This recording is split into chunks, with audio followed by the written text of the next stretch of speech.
On se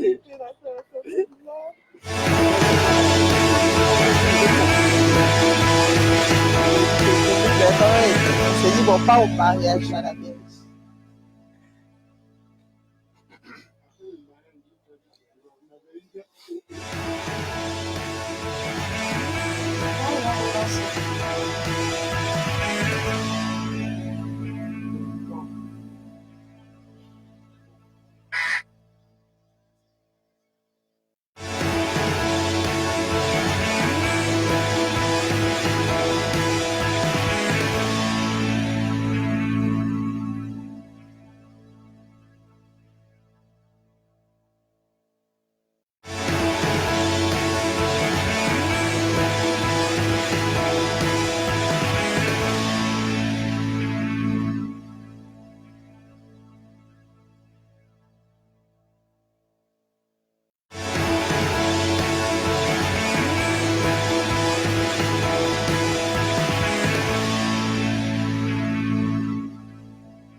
Shalom, shalom, bienvenue à tous à ce nouveau numéro de notre émission Prélude. Alors nous sommes heureux d'être encore là avec vous et juste pour rappel, on se retrouve à Prélude chaque jeudi à partir de 12h30. Donc désolé pour le retard, quelques soucis techniques. Alors notre émission Prélude est un temps d'échange, est un temps de débat autour de thèmes pour nous préparer à notre merveilleuse conférence Pentecôte. Pentecôte, c'est un temps de formation pour les serviteurs, servantes de Dieu, pour le peuple de Dieu. Et c'est organisé par le ministère Message de Vie et les églises Vase d'Honneur. Et cette année, notre conférence se tiendra du 4 au 8 juin. Et ça aura lieu en matinée dans les églises Vase d'Honneur du centre Kodesh pour nos sessions de formation, ateliers. Et le soir à partir de 18h au stade d'Angré. Alors, pour ce deuxième numéro de Prélude, nous avons des invités de marque. Vous l'avez remarqué, notre cadre a changé, donc on va de gloire en gloire. Et aujourd'hui, je reçois des invités d'exception. Je reçois toujours des invités d'exception, mais on est encore monté à un niveau supérieur. Et là, je vais vous présenter nos invités. Question de bienséance, on va commencer par la sœur, vous me permettez.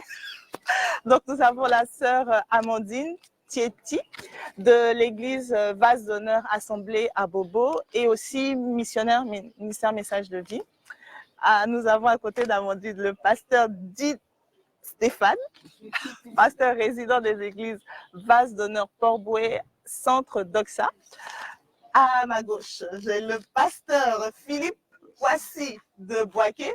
Alors, le pasteur Philippe Kouassi est venu spécialement depuis Boaké pour notre émission. Donc, je pense qu'on peut acclamer le Seigneur pour la vie du pasteur Philippe. Le pasteur Philippe est... Amen. Le pasteur Philippe est pasteur résident à l'église Vase d'Honneur Boaké, Assemblée Anakazo. Et nous avons enfin, et pas des moindres, notre cher frère Priva Lobo, qu'on connaît sous le nom de Pétoulé. Mais là, il est invité en tant que Priva Lobo. Alors, Priva est membre de l'église Vase d'Honneur Centre Kodesh et aussi missionnaire au ministère Message de Vie. Donc, pour notre deuxième numéro, nous allons aujourd'hui parler de l'expansion divine. Notre thème de Pentecôte 2019, c'est recevoir l'onction pour l'expansion divine. Et aujourd'hui, on va parler de stratégie d'expansion pour l'œuvre missionnaire dans les zones difficiles. Waouh, quel programme! Donc, chacun le micro, c'est libre. On peut commencer à parler. Ma première question déjà, ce serait, on parle de stratégie d'expansion. Est-ce qu'en tant que chrétien, on peut parler de stratégie d'expansion? Est-ce que c'est biblique? Parce qu'on parle de stratégie dans les entreprises, on parle de stratégie de communication, de marketing, voilà. Est-ce qu'en tant que chrétien, on peut parler de stratégie d'expansion? Le micro est ouvert. Qui veut se lancer? Bonjour Nadia, bonjour pasteur, bonjour Priva et bonjour à toutes les personnes qui nous suivent. Alors, pour savoir si le mot stratégie sied dans le cadre biblique, il faut peut-être se demander ce que c'est qu'une stratégie. Et le dictionnaire français définit la stratégie soit comme l'art de coordonner des actions ou comme un ensemble d'actions coordonnées en vue d'atteindre un but. Donc, on peut faire simple en se disant qu'une stratégie, c'est j'ai un but à atteindre, comment je l'atteins, c'est le comment. Alors, une fois qu'on a dit que c'est le comment, on voit bien que dans la Bible, Dieu a des buts qu'il a atteints. Il commence par dire qu'il veut atteindre ce but. Il a atteint ses buts et au milieu, il a dit comment il voulait les atteindre avec divers serviteurs. Pour prendre juste un exemple, la sortie du peuple d'Israël avec Moïse, il y a eu un « va, tu vas libérer mon peuple », je parle vraiment de terre à terre, et il y a eu le « comment ». Donc tout était bien tracé pour que cette mission, cette œuvre-là soit aboutisse. Donc oui, la stratégie en tant que mot va peut-être pas se trouver comme ça dans la Bible, mais l'esprit de la stratégie comme combinaison d'actions, oui, c'est biblique. D'accord, quelqu'un veut... Pour acheter à ce qu'elle vient de dire, d'abord bonjour à tout le monde. Bonjour, Pour acheter un peu à ce qu'elle vient de dire, j'aimerais indiquer que initialement le mot stratégie a été utilisé pour la première fois comme un thème militaire. C'était dans l'armée américaine, le mot stratégie a été utilisé pour la première fois. Et vous voyez, nous sommes en guerre spirituelle. Le royaume des ténèbres contre le royaume de Dieu. Le royaume de Dieu, effectivement.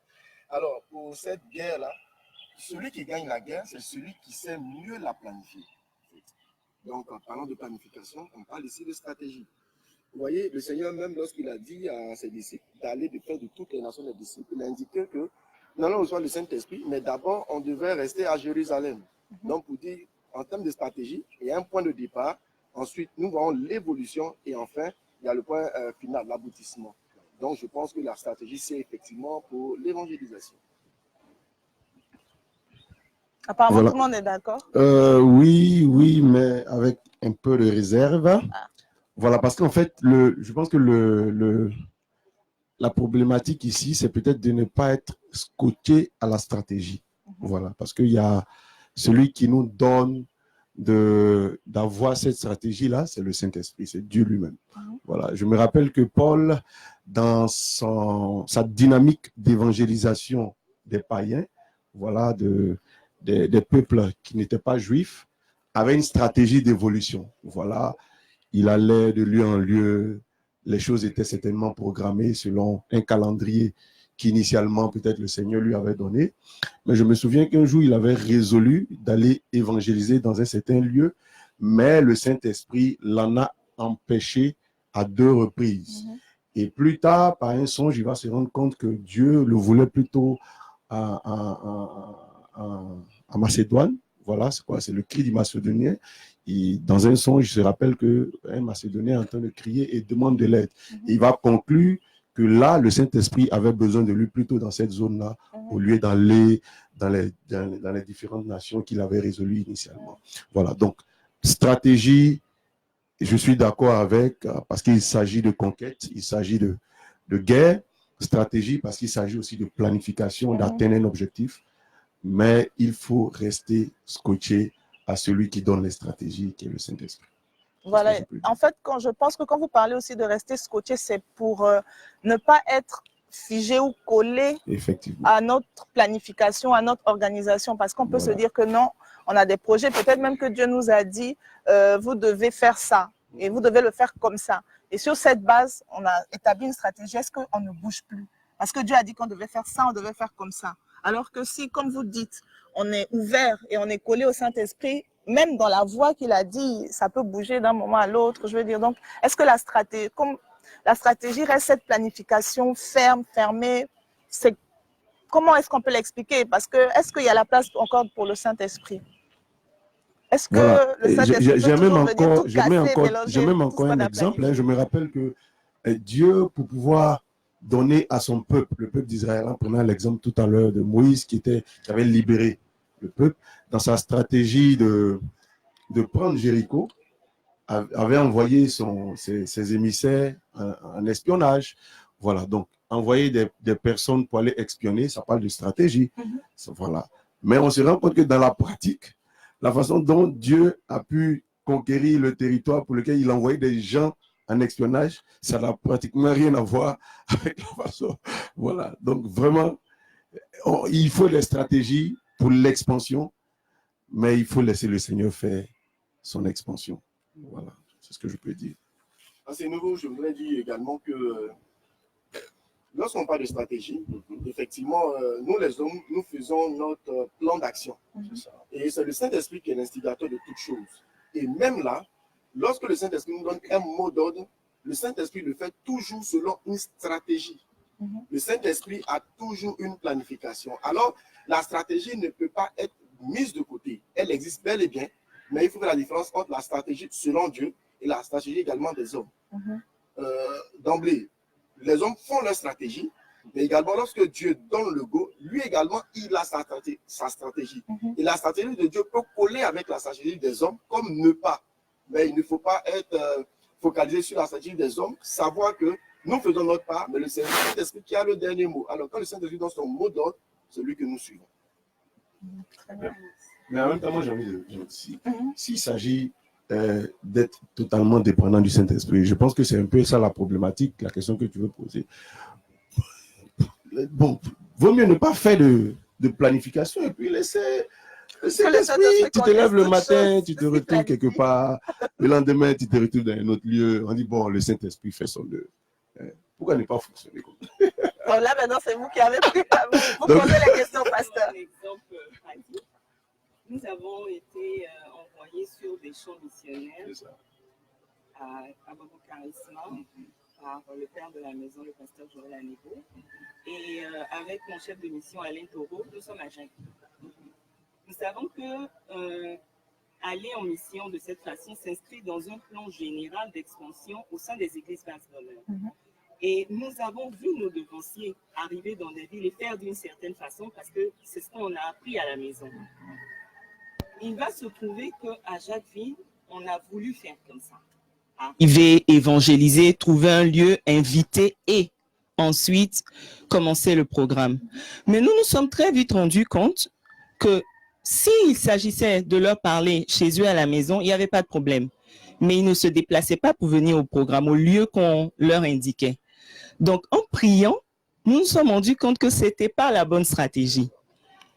On ne pouvait pas faire comme nos aînés, nos devanciers avaient fait dans d'autres endroits parce qu'il fallait tenir compte du territoire. Donc, et stratégie qui va même être confirmée plus tard lorsque Alain Taureau va parler avec le pasteur, le pasteur Mohamed, il va lui rappeler que mes messages Base d'honneur a commencé comme ça, on a commencé dans les maisons.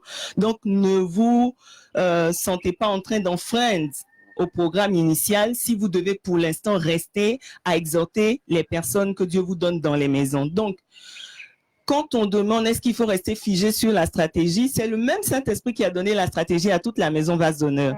Mais c'est le même Saint-Esprit qui, à Jacquesville spécifiquement, va nous dire, allez, Amandine, regardez votre territoire et modifiez tel aspect.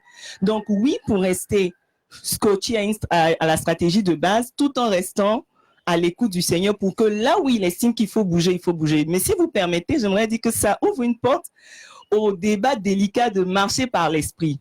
Et là, on se rend compte qu'on peut très vite aussi ne plus respecter ce que la base a dit, juste parce qu'on estime que ici, c'est le Saint-Esprit qui a dit. Donc, attention. Je prierai peut-être, parce que depuis tout à l'heure, tu n'as pas encore parlé. Non, c'est bon d'écouter. Et parce que pour moi, comme le pasteur le disait tout à l'heure, la stratégie, c'est un plan d'action. C'est un plan d'action. Tu peux vouloir aller, je dis n'importe quoi, de Cocody à Trècheville. Hein, ça dépend de toi. Tu peux vouloir passer par Macquarie, tu te mets ça à l'esprit, de passer par Macquarie et puis aller sortir à Trècheville. Dès que Dieu aussi peut te dire non, Macquarie, c'est pas pour toi, tu peux passer peut-être par le plateau, on est sorti à Trècheville. Je dis que d'un point à un autre, comme on dit, le Saint-Esprit peut nous communiquer certaines choses qui peuvent changer nos plans à nous. Parce qu'il faut dire que même le Seigneur Jésus, il a eu sa stratégie. Moi, je me dis que lorsqu'il donnait à manger aux gens après l'évangélisation, c'était une forme de stratégie pour les encourager à revenir. Parce que le but, c'était qu'ils écoutent aussi la bonne nouvelle. Donc, c'est la manière d'être différent d'une action à une autre. Mais surtout, quand tu laisses conduire par le Saint-Esprit. On se laisse conduire par le Saint-Esprit. Alors là, moi, je veux ajouter que c'est vrai, il faut se laisser conduire par le Saint-Esprit. Mais toujours est-il qu'en matière d'expansion, dans la plupart des cas, je dis dans la quasi-totalité des cas dans la Bible, le Saint-Esprit donne une indication lorsque les hommes ont une stratégie. Le Saint-Esprit, je ne me souviens pas en tant que... je ne me souviens pas en tout cas que le Saint-Esprit a donné une indication tant que les hommes n'aient eu des stratégies. La stratégie peut être quelque chose d'ouvert, ça peut être un fardeau. C'est aussi une stratégie, ça peut être un fardeau, il a ça dans le cœur. Mais à partir du moment où les hommes ont la pensée de se lever pour répandre l'évangile, c'est en ce moment-là que le Saint-Esprit donne des spécificités.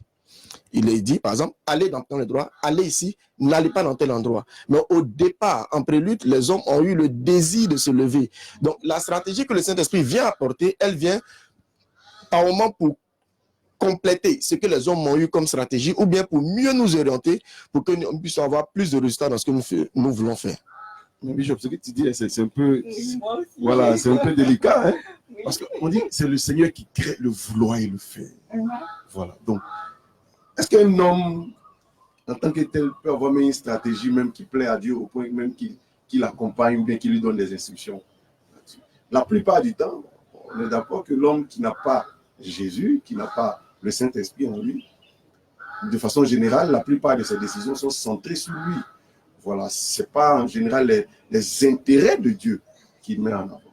Donc je pense que peut-être le désir, bien le fardeau là, doit peut-être d'abord naître de Dieu et peut-être dans l'application maintenant, le Saint-Esprit vient donner encore des orientations. En fait, le problème qu'on a, c'est qu'on peut commencer avec Dieu par le fardeau, mais dans la mise en place, très souvent, nous-mêmes, on veut prendre le contrôle. C'est pourquoi Paul dit, vous avez bien commencé avec l'esprit, mais vous voulez finir par la chair. Voilà.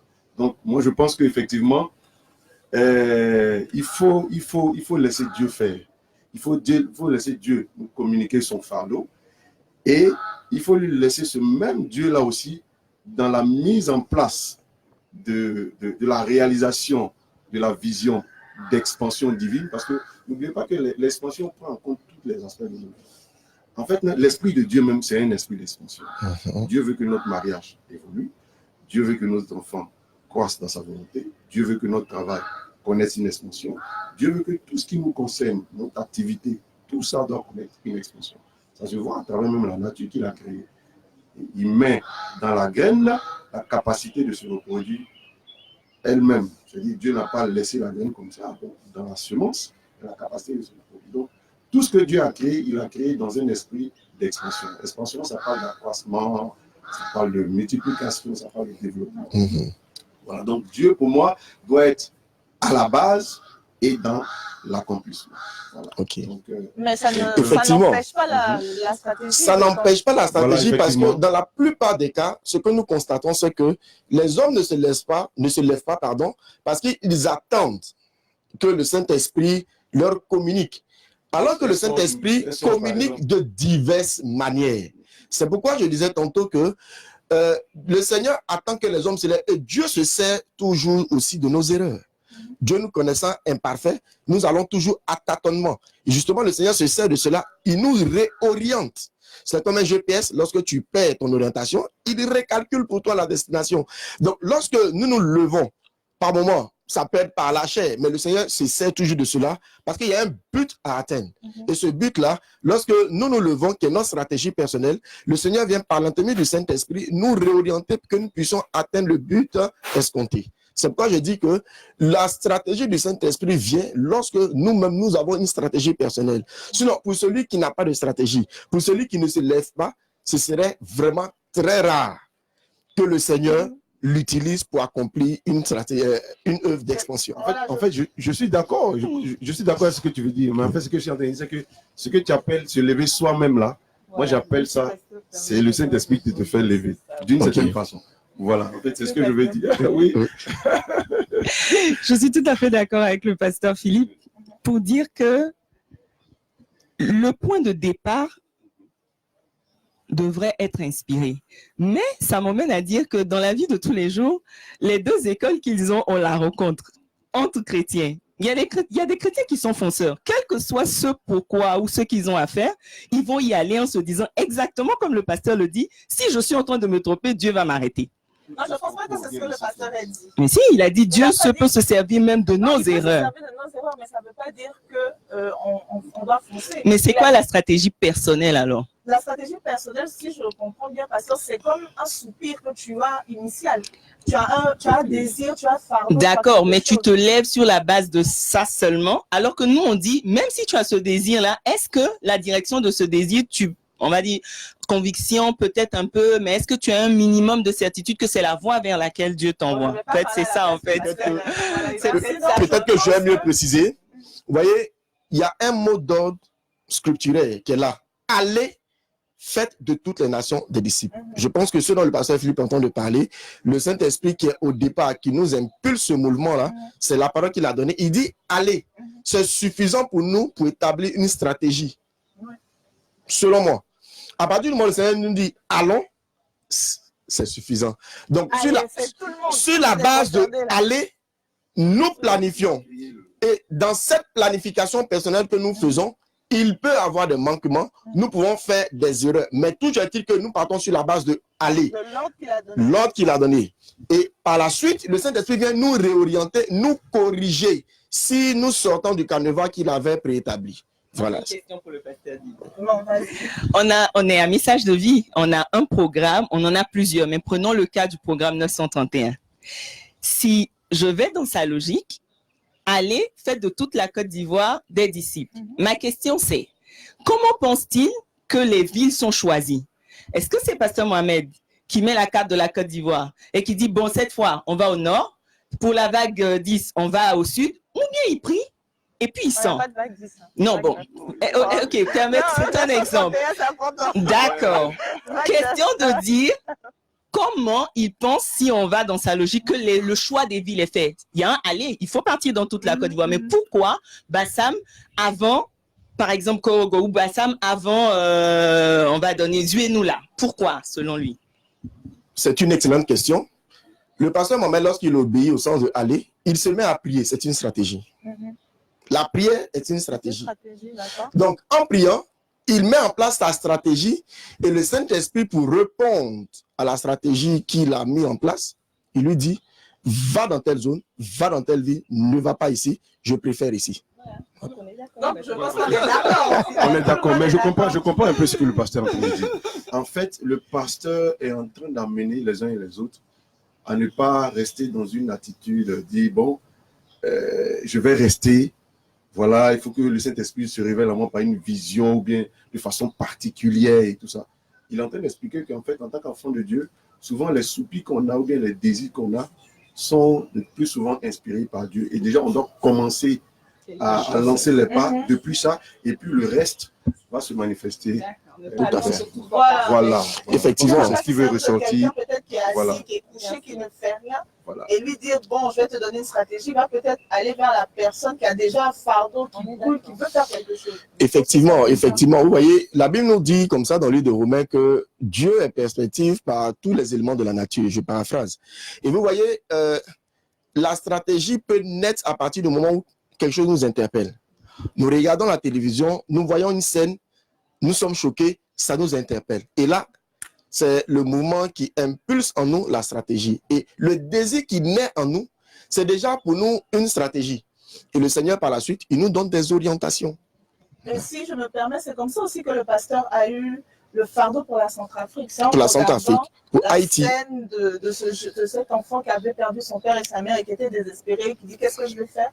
Tout à Et fait. Dieu a mis ce fardeau de la Centrafrique dans le cœur du pasteur, on s'est levé, Tout à fait. on a suivi le pasteur, mais il y avait une stratégie, on ne s'est pas levé tout d'un coup, on a débarqué en Effectivement, Centrafrique. comme le pasteur le dit, c'est-à-dire le fait déjà de commencer à se lever nous prédispose à recevoir les autres orientations du Saint-Esprit Merci. pour réussir la mission d'expansion.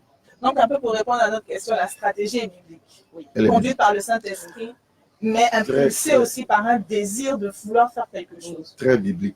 Très biblique. Voilà. Voilà, donc les stratégies. Parce qu'il y a différentes sortes aussi de stratégies. Hein. Il y a des stratégies Internet, il y a des stratégies.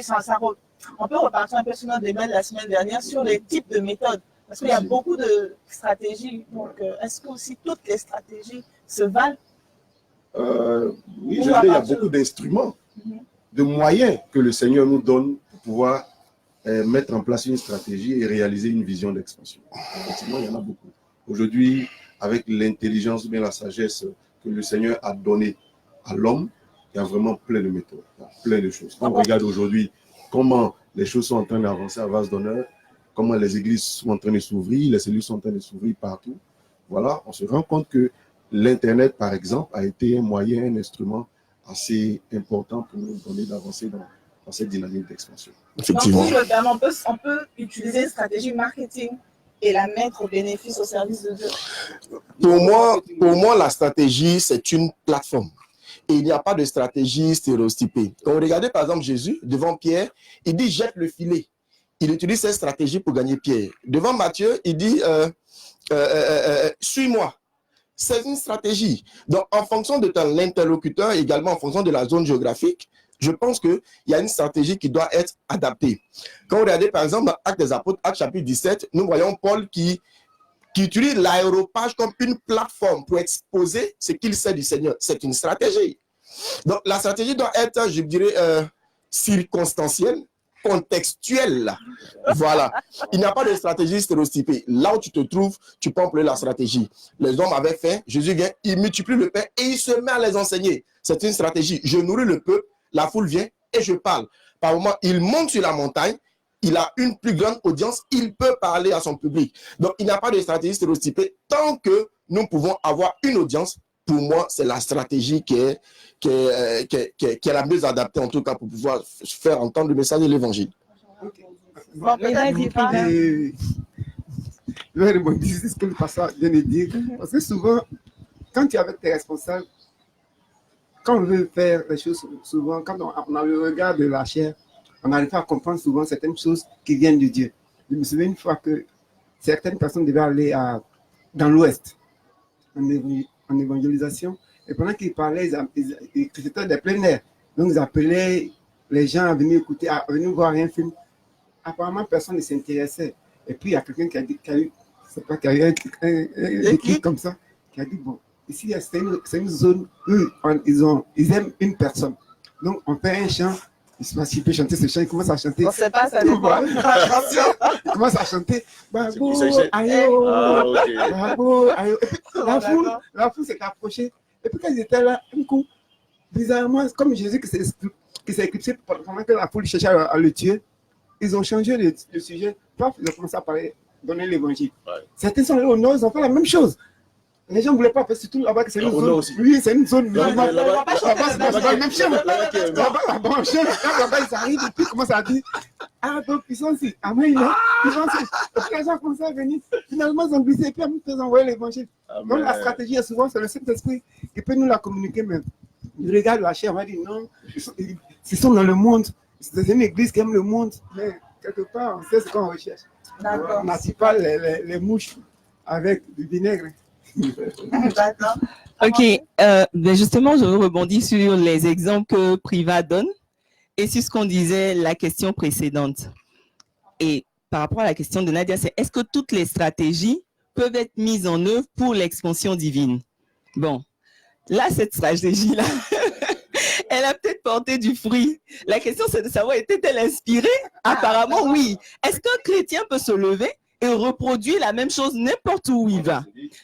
En plus d'être inspiré, est-ce que ça devient une loi? Voilà, Non. voilà. Bon, Autre chose, de maintenant, chaque fois qu'on va Comment on dans le Nord, on chante cette chanson. À l'ouest. voilà. Les lieux aussi. C'est comme ce que le pasteur a dit en fait. Dans la stratégie, il y a les lieux. On dit, le pasteur disait, pourvu qu'il y ait une audience à laquelle on veut s'adresser, c'était le cas, ils attiraient leur audience. Mais il y a tous ceux qui disent, je veux gagner les prostituées, je vais chez les prostituées. Pas dans l'optique de faire n'importe quoi, je suis pur d'esprit au départ. Je veux gagner ceux qui y boivent, je vais dans les bars et dans les maquis. Alors je dis, Je vais en boîte de nuit. voilà. Parce que si tu te coupes du monde, c'est le discours, hein. Si tu te coupes du monde, attention, comment tu vas les emmener à Jésus? Alors je me dis, cette stratégie-là, est-ce qu'il n'y a pas un warning quelque part? Warning. Attention. En français. Donc peut-être Pasteur dit qu'il disait qu'on pouvait, il suffisait d'avoir son auditoire pour lui parler. Est-ce qu'on peut aller partout en tant que chrétien parce qu'on a des personnes qui n'ont pas encore entendu parler de Jésus? Est-ce qu'on peut se permettre d'aller partout? Enfin, pour répondre à stratégie marketing, bon, le mot le dit, c'est pour les markets, c'est-à-dire les marchés. Bon, là, est-ce qu'on va qualifier l'église et son... voilà, de marché, peut-être pas. Moi, je serais restée juste sur le mot stratégie, mais pas marketing, parce que bon, là, c'est toute une discipline. Voilà. Voilà, c'est ce que le pasteur a dit, c'est un but. Voilà, en termes de marketing, le marketing, il y a un but lucratif. Mais ce que je veux dire, c'est que il faut faire une différence. Nous sommes sel de la terre et lumière du monde. Lumière du monde pour dire que le monde, c'est un système de pensée. Donc, on ne doit pas penser comme eux. La lumière pour éclairer doit se mettre à équidistance. Par contre, le sel, il doit se dissoudre dans. Donc, en étant sel de la terre, nous devons nous dissoudre. Mais faire attention, en nous dissolvant, nous sommes lumière du monde. Voilà. Donc, nous nous mettons à équidistance. En fait, Paul l'a dit, il dit, tout est permis, mais tout n'est pas utile. Est-ce que ce que nous faisons, ce que nous mettons en place en termes de stratégie glorifie Dieu? Sinon, c'est à proscrire. C'est à proscrire totalement. Et si ça glorifie Dieu, on peut partir. Et puis on va dire pour conclure un peu, parce qu'on doit passer à notre deuxième question. Ok. Sur le pasteur Mohamed aussi nous enseignait que nous étions celle de la terre et lumière du monde. C'est pas la même chose. Le monde est un système avec son esprit et une certaine façon de penser. Et c'est pas au monde qu'on doit se confondre. Mais par contre, la terre, je veux dire, ce que Dieu a créé, c'est pas la même chose. Donc, il y a une distinction. Voilà, c'est l'environnement. Il y a une distinction entre lumière du monde et celle de la terre. Donc, attention. Oui, on peut utiliser des stratégies. On doit aller vers les hommes. On est conduit par le Saint-Esprit, mais attention. Warning, comme a dit Amandine. Tu ne vas pas aller passer chaque vendredi sur la boîte de nuit parce que tu as, pour pardon, les DJ ou bien, voilà. Le Saint-Esprit va te donner une stratégie pour aller vers... Voilà, donc il faut faire attention. Donc, on va passer à notre deuxième question. On est toujours dans l'expansion divine. Et le pasteur a un peu abordé ça tout à l'heure, l'expansion, la stratégie pour l'expansion, mais en terre hostile. Voilà. Et on parle de terre hostile comme de milieu qui accepte difficilement l'évangile. Et la question qui me vient, c'est est-ce que le milieu hostile ou évangéliser en zone difficile correspond avec risquer sa vie? Voilà. Pasteur, ok, donc effectivement, ça correspond effectivement à risquer sa vie. Wow. Parce que je réponds de deux façons. Hein. Le fait même de suivre Jésus et de faire l'œuvre de Dieu est un gros risque. Il dit, celui qui veut venir après moi, qu'il renonce à lui-même. Alors, donc, si je regarde la vie en tant que vie biologique, le confort qu'on a, voilà, les droits qu'on a, beaucoup de choses qu'on peut faire humainement, qui ne sont pas forcément de la volonté de Dieu, qui peuvent être peut-être des ambitions personnelles. Voilà, je vais dire que c'est risquer sa vie, c'est perdre sa vie d'une certaine façon. Parce que renoncer à soi-même, à ce qu'on est, à des prérogatives, à des droits, c'est perdre sa vie d'une certaine façon. Voilà. Mais ce qui est intéressant dans l'affaire, c'est que la vraie vie là, tu vas la retrouver comme le Seigneur l'a dit. Voilà, il dit, celui qui perd sa vie la retrouvera. Donc il y a une autre vie, il y a une autre dimension, voilà, qui nous est réservée si on va dans des zones à risque. Donc, pasteur, pour vous, aller dans les zones à risque, c'est mourir. Oui, c'est D'accord. vraiment mourir parce C'est qu'il fort quand même. y a des choses. Aujourd'hui, on n'est pas forcément dans des zones à risque, mais le risque même vient nous trouver dans notre zone. Parce que quand je regarde ce qui se passe, par exemple au Burkina en ce moment, ou voilà. Donc tu t'imagines si dans ces endroits-là, voilà, tu vas là-bas pour être l'évangéliste qui est reconnu, tu es la première cible. Voilà, ces pasteurs ou bien ces hommes de Dieu qui sont attaqués, ce n'est pas forcément qu'ils sont connus nationalement dans le pays, mais déjà dans leur petit coin voilà, où ils impactent quelques 2 ou 3 personnes, là déjà, ils sont déjà exposés à la mort. Donc, c'est ça. Et il faut prendre le risque parce que Dieu nous le recommande.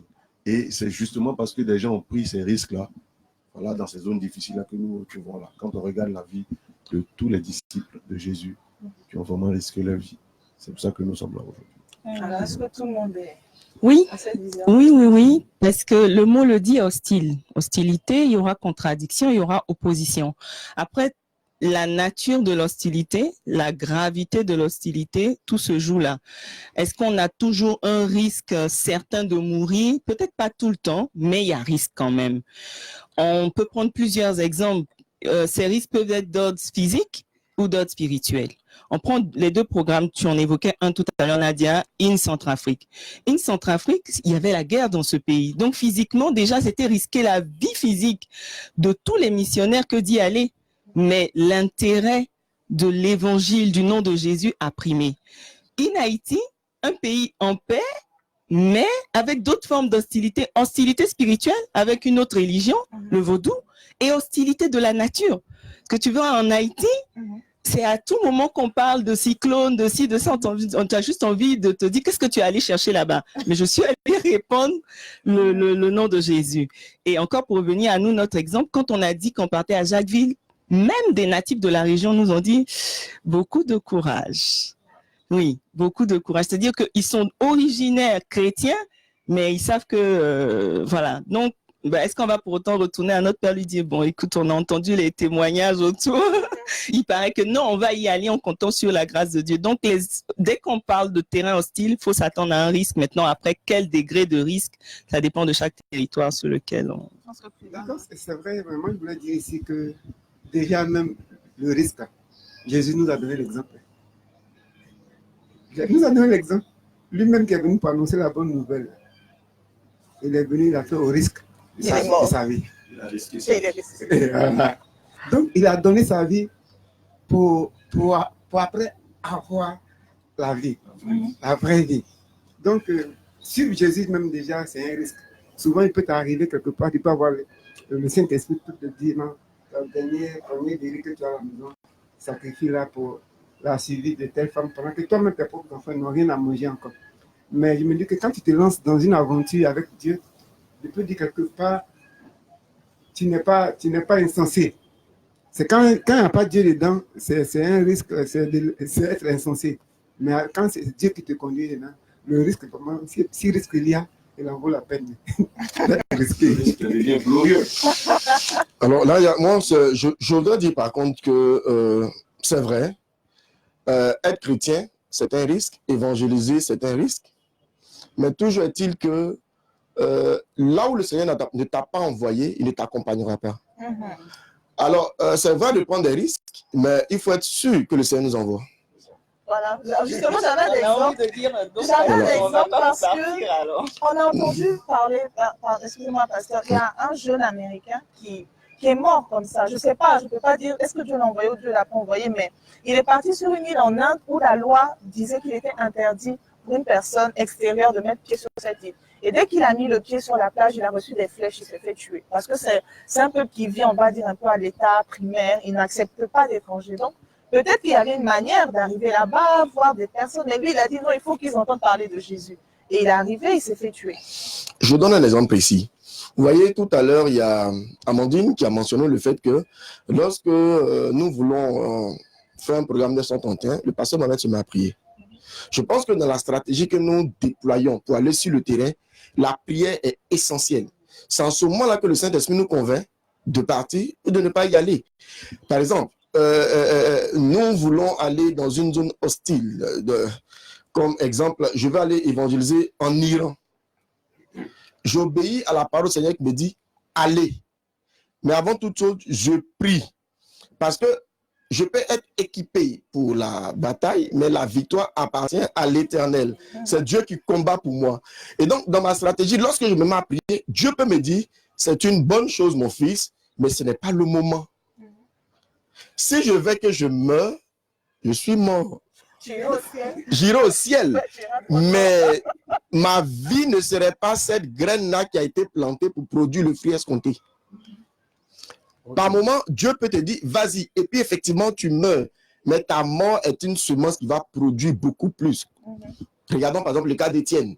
Étienne est mort, ça produit beaucoup d'Étienne. Paul est mort, ça produit beaucoup de Paul. Donc, je pourrais dire que aller en zone hostile est synonyme de risquer sa vie. Mais bien sûr, lorsque dans notre stratégie, nous donnons la place au Saint-Esprit. Et là, avec ce que le pasteur dit, en fait, je me rends compte que la zone difficile n'est pas seulement même la zone géographique.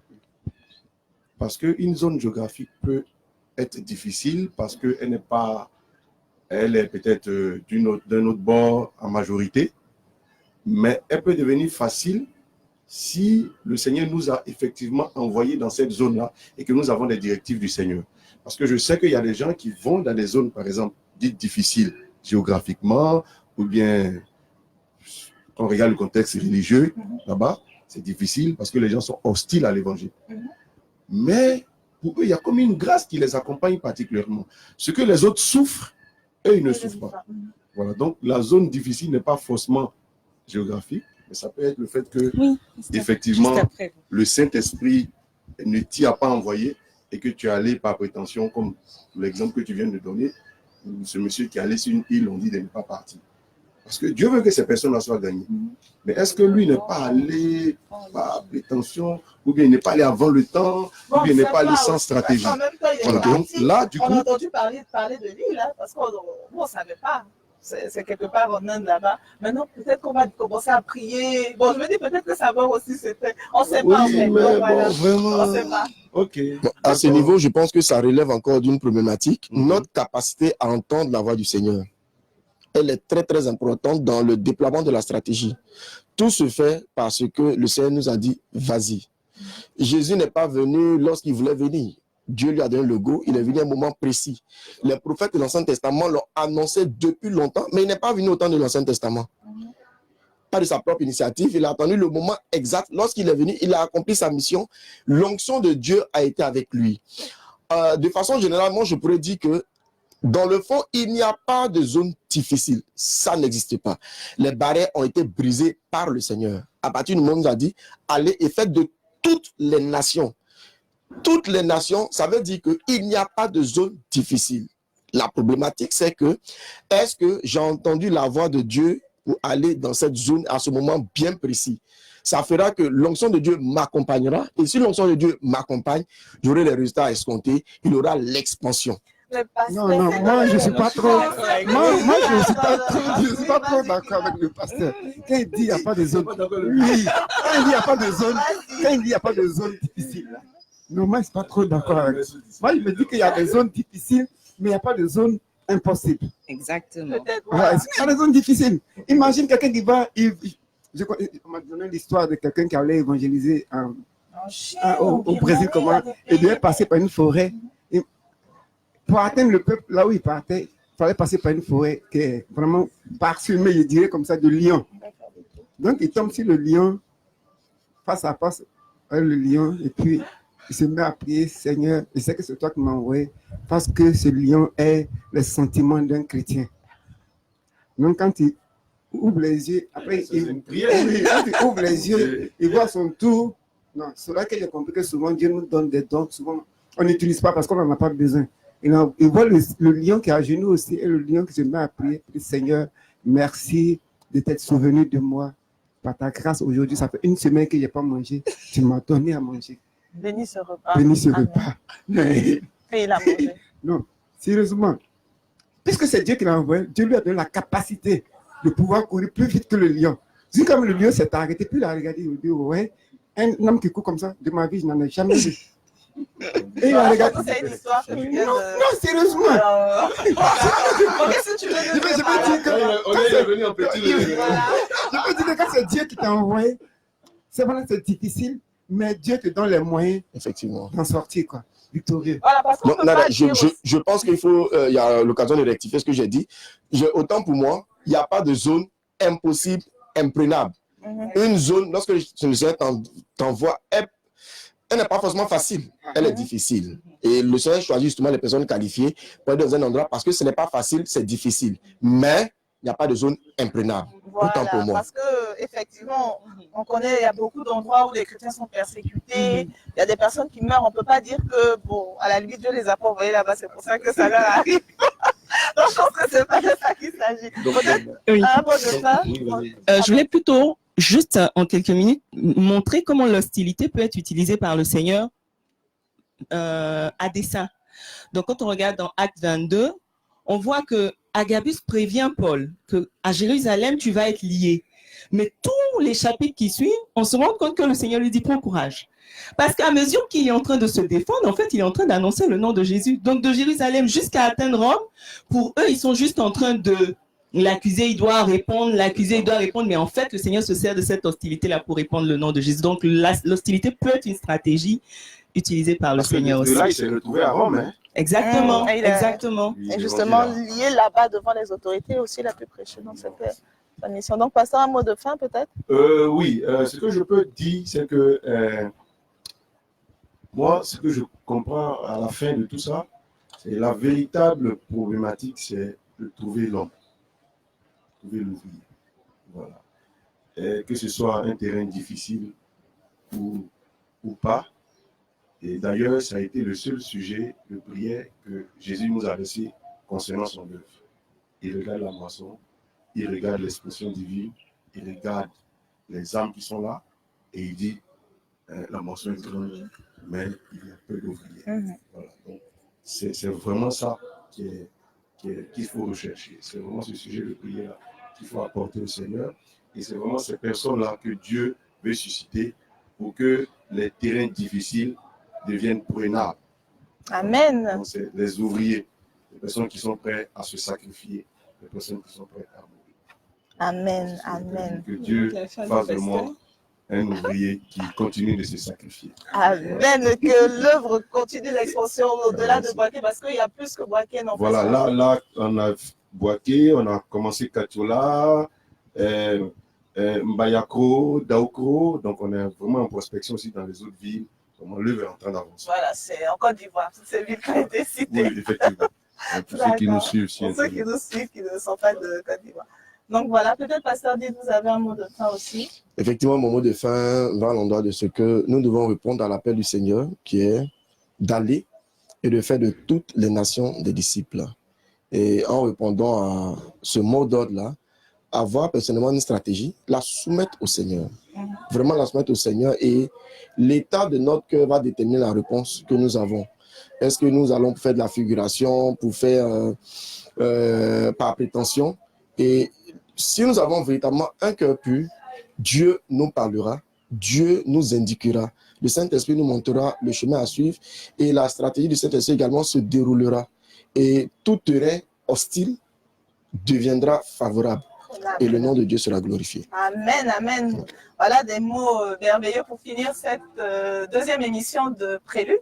Alors, chers internautes, nous vous rappelons que c'est un temps d'échange et de débat, mais que vous aurez des réponses à toutes ces questions lors de notre conférence Pentecôte qui se tiendra du 4 au 8 juin aux églises basses d'honneur pour les sessions de matinée et à 18h au stade d'Angrais. Nous aurons comme pasteur le pasteur Mathieu Ashimolo qui nous vient de Londres.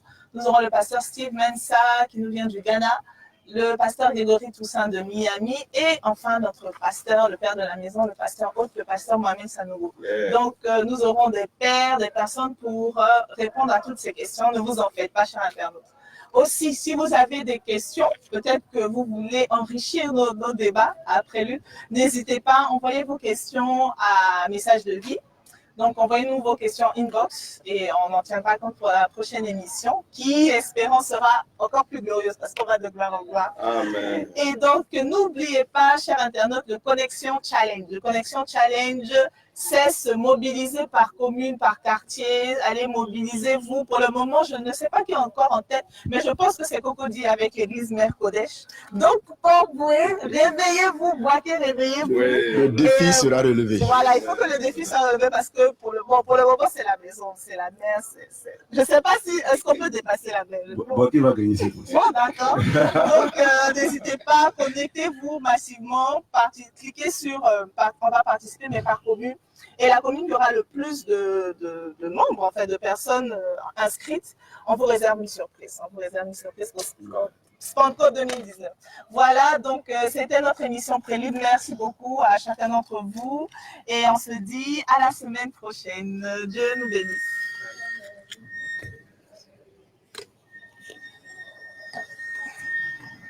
Merci beaucoup à tous.